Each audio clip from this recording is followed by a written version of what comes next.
How will Israel deal with Africa? I went to Surah Al-Mursalat of the Quran, in which Allah subhanahu wa ta'ala said, A'udhu billahi minash shaitanir rajim, Intaliku ila zillin zi thalasi shurab. Proceed to a shadow which will appear in 3 parts.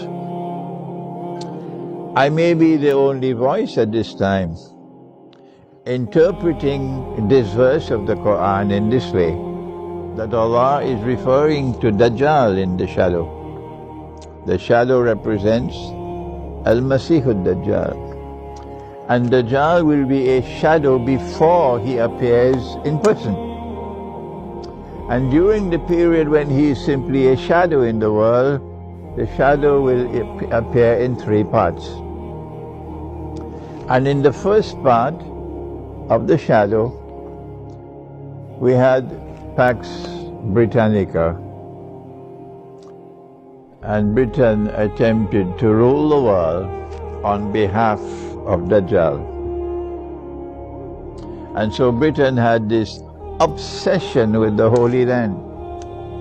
I just need to remind you of something called the Balfour Declaration. That's all. If you are thinking,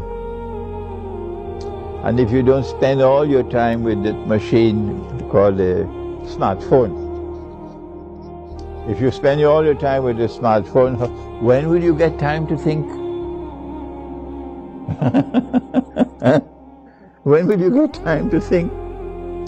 And I am searching for students who still have the capacity to think and whose minds are not programmed. That's what the Darul Uloom does to you. They program your thinking process. And in the second stage of the shadow, the world experienced Pax Americana, with an obsession for Israel. And now, after the Great War, I am anticipating it is the Great War which will bring about the transition from Pax Americana to Pax Judaica. And my question, which I pose, and I hope you also will ask the question, how will Israel deal with Africa? Israel didn't have to bother anymore about the United States and Canada and Britain and France and Germany. The West will be so destroyed that it can no longer play any significant role on the stage of the world after the Great War. But Africa will still be there. And Africa is huge.